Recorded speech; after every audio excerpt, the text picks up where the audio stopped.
देखिए नेपाल में क्या क्राइसिस हुआ है उसको समझते हैं, और इसका इंडिया में क्या असर पड़ेगा, इस क्राइसिस का इंटरनल कारण क्या था, एक्सटर्नल कारण क्या था, और अचानक ऐसा क्यों हो गया, इसको समझते हैं हम लोग। जेंजी प्रोटेस्ट उसे कहते हैं जो यंग जनरेशन है 1997 से 2012 के बीच में जो जन्म लिए। इन जेंजी प्रोटेस्ट की वजह से पूरा नेपाल जल उठा और एक सत्ता परिवर्तन हो गया, संसद भवन में आग लगा दिया गया। जितना नेता मंत्री हैं लोग, सब लोग का परिवार इसे लटक लटक बानर ऐसा भागा है हेलीकॉप्टर से, कोनो को दौड़ा के मारा है, कोनो को भिजा के मारा है, कोनो को जो घर फूक दिया है, ये सब हो गया। इसका कारण समझते हैं कि क्या इंटरनल कारण था, उसके बाद समझेंगे क्या एक्सटर्नल कारण है, फिर चीन का क्या है और भारत का इस पर क्या असर पड़ेगा, इसको समझते हैं। सबसे बड़ा जो कारण था वो करप्शन था। नेपाल में करप्शन इतना ज्यादा बढ़ गया था जिसका कोई हद नहीं, करप्शन को रोकना मुश्किल था, हर डिपार्टमेंट करप्ट हो चुका था। चाइना के सहयोग से जो एयरपोर्ट बन रहा था उसमें 1400 करोड़ का घोटाला हो गया, ललिता निवास में घोटाला हुआ, गिरी बंधु में हो गया 54,000 करोड़ का घोटाला हुआ, और ओरिएंटल में हो गया 13,000 करोड़ का घोटाला, कोऑपरेटिव सोसाइटी में इसके लगभग 70,000 करोड़ का घोटाला हुआ। इसका मेडिकल हेल्थ इंफ्रास्ट्रक्चर एकदम पीछे है नेपाल का। एमआरआई और ये जो बड़े बड़े जो ये मशीनें हैं उसकी उपलब्धता एकदम नेपाल में कम है।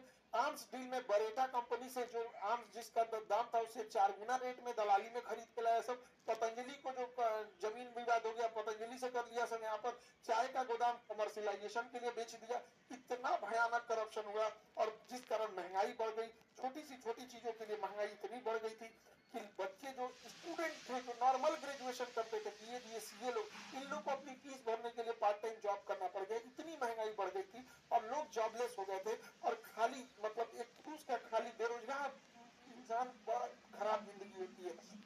आसमान थूकता है, जमीन गाली देती है, उसको लगता है अपना जीवन बोझ हो गया है। खाली जेब जो होता है ना, ये बड़ा दर्दनाक होता है, बड़ी भारी होता है खाली जेब। तो इससे नेपाल का युवा परेशान था, एकदम परेशान था नेपाल का युवा। नेपाल के युवाओं को विदेश जाकर नौकरी करना पड़ता था, विदेश में आके शेफ का नौकरी। अभी आप भारत में देखिए चाउमीन मोमो, ये लोग ऐसे इंडिया में फेमस है कि नेपाली जो शेफ होते हैं चाउमीन और मोमो बड़ा अच्छा बनाते हैं। यहाँ से बेचारे काम करके विदेशी रेमिटेंस भेजते थे अपने देश में, और उन पैसों से नेताओं के बच्चे अयासी करते थे।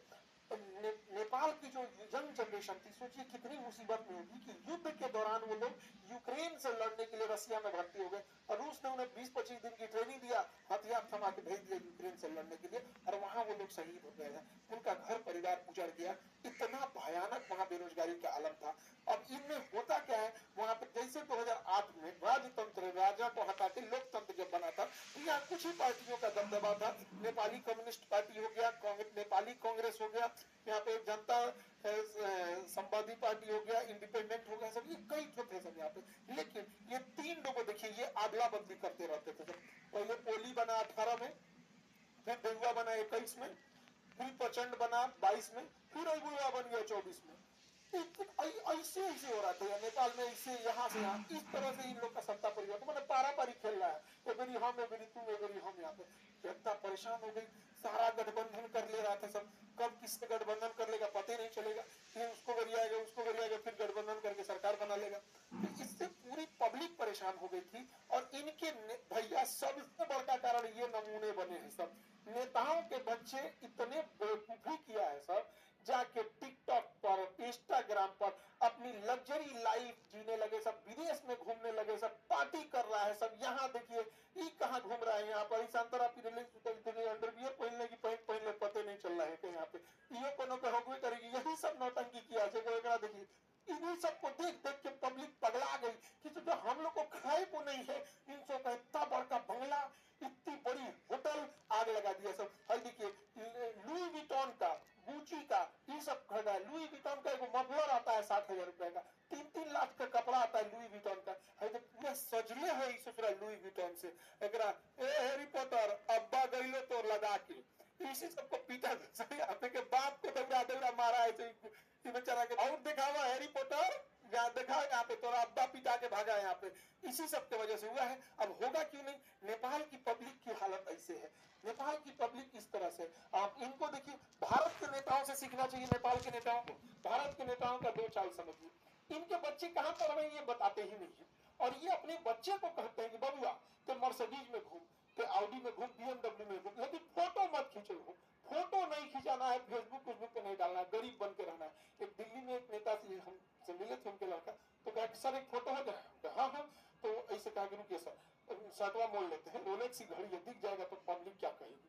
ये भारत के नेताओं का है। अब दूसरा, इनके बाल बच्चे तो ऐसे ट्रेनिंग दिया गया, और ये सब कुर्ता पहन लेते हैं सब। अब कुर्ता में बुझेबे नहीं करता, कुर्ता 1 लाख चाहिए 5,000 का है, कुर्ता तो नॉर्मल दिखता है। तो इनका कुर्ता स्ट्रेटजी है। दूसरा, आप देखिएगा कभी भी अपने घर का फोटो नहीं दिखाएंगे सर। भारत का कोई नेता मंत्री घर का फोटो नहीं दिखाएगा। घर के बाहर जो लॉन होता है, खाली जगह, इंटरव्यू देना रहेगा, वो लॉन में बैठ के देगा, बैठ जाएगा लॉन में, देखेगा पीछे घर नहीं आ रहा है, कहेगा दो गाय ले किधर ये चरा, दो गाय बांध, इंटरव्यू चालू करो, पीछे गाय आना चाहिए। अपने आप को गरीब शो करेगा, अंदर जाके देखिएगा महल बनाया रहता है। तो नेपाल के नेताओं को भारत के नेताओं से सीखना चाहिए। हालांकि भारत में भी ऐसे नेताओं लोग में करप्शन बहुत ज्यादा है, एक्सेसिव करप्शन है।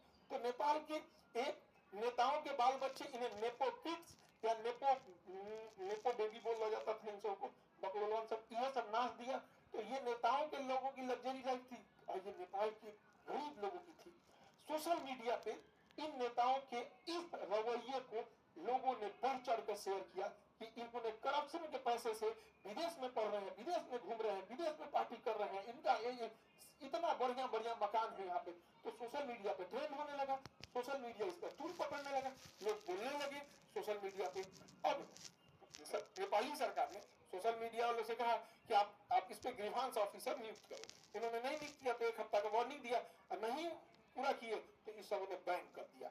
जब बैन किया सोशल मीडिया को, तो जब सोशल मीडिया बैन हो गई, टिकटॉक को छोड़ के सबको बैन कर दिया, क्योंकि टिकटॉक ने अपना ग्रीवांस अधिकारी नियुक्त कर दिया था। लेकिन इन लोगों को लगा कि टिकटॉक चाइना का है, उसको बैन नहीं किया, टिकटॉक पे बैन नहीं किया, बस उसी पे लोगों ने डेट डिसाइड किया कि इस दिन चलना है नेपाल पे, हथावा बोलना है, और पूरा भीड़ लगा दिया। इन लोगों का कहना था करप्शन को बैन करो, सोशल मीडिया को नहीं। Ban corruption, not social media.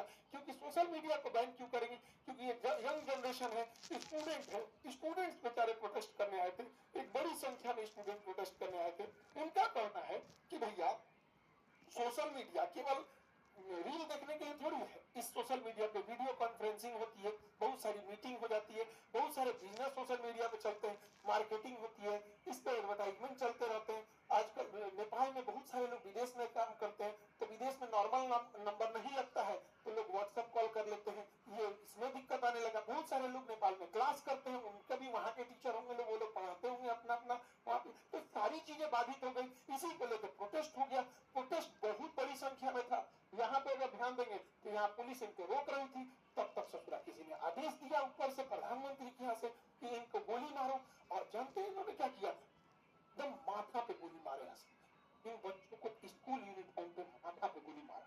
अब जब यहाँ गोली मारिएगा, ये तरीका गलत है। लोकतंत्र में भीड़ को शांत करने के लिए अन्य तरीके भी होते हैं। ये बात है कि हाँ, हर चीजों को हम लोग जबरदस्ती नहीं मना सकते, लेकिन वाटर कैनन होता है, आंसू गैस के गोले होते हैं। जब चीजें हद से पार हो जाती है तो पैर पे गोली चलाया जाता है, कई बार रबड़ बुलेट चलाए जाते हैं, एकदम एक्सट्रीम हो जाता है तो पैर पे गोली चलाया जाता है। उसके बाद भी कारण बनाना पड़ता है कि हमने ये सब कर दिया, तब लास्ट में इसको सीधे गोली मारा सब, यहाँ पे एकदम हेड शॉट मारा। इसके वजह से जो लोग प्रोटेस्ट में नहीं भी उतरे थे, वो सब के सब लोग प्रोटेस्ट में उतर गए और कहे अब की बार को ओली सरकार को उजाड़ देना है, करप्शन को खत्म ही कर देना है। लोगों ने ऑफिसेस तोड़ दिए, सब जगह तहस नहस कर दिया, संसद भवन को आग लगा दिया, कहा कि कब तक यहीं से बैठ के करप्शन करता है सब। और यहाँ से नेताओं को लदा लदा भागना पड़ा है, और समय रहते ये लोग ईमानदारी से काम किए रहते, अभी नौबत नहीं आई रहती। नेपाल से ये लोग भाग गए हैं, किसी को डुबा के मारा, लसड़ा के मारा, मूड़ी फोड़ दिया, कपार फोड़ दिया, को जिंदा जला दिया। ये सब पूरी तरह से नेपाल को तबाह तबाह कर दिया। नेपाल में हामी नेपाल करके एनजीओ था जो भूकंप के समय मदद कर रहा था।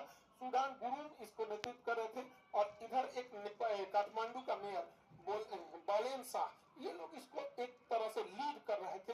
हालांकि भीड़ इतनी ज्यादा हो गई और पुलिस की गोली वजह से ये घटना और ज्यादा उग्र हो गई। हालांकि इसे कंट्रोल करने का बहुत हद तक आंदोलन को कंट्रोल कर लिया गया है, सेना कमांड को संभाल चुकी है। सेना ने आदेश दिया जनरल ने कि आप सब लोग इतने जगह पे लौटेंगे, और अभी के तौर पे अंतरिम सरकार सुशीला कार्की को दिया गया है। जिस तरह बांग्लादेश में दिया गया वहां पर यूनुस खान को, उसी तरह दिया गया यहाँ सुशीला कार्की को। ये भारत के बीएचयू यूनिवर्सिटी से पढ़ी थी, वहां पर चीफ जस्टिस रही, पहली महिला मुख्य न्यायाधीश रही। अभी इनके हाथों में अंतरिम सरकार है, बाद में ये लोग इलेक्शन करेंगे। अब ये खुद ही कंफ्यूजन में है कि राज्य साबित नहीं था कि इलेक्शन कराया जाए, एकदम परेशान है लोग।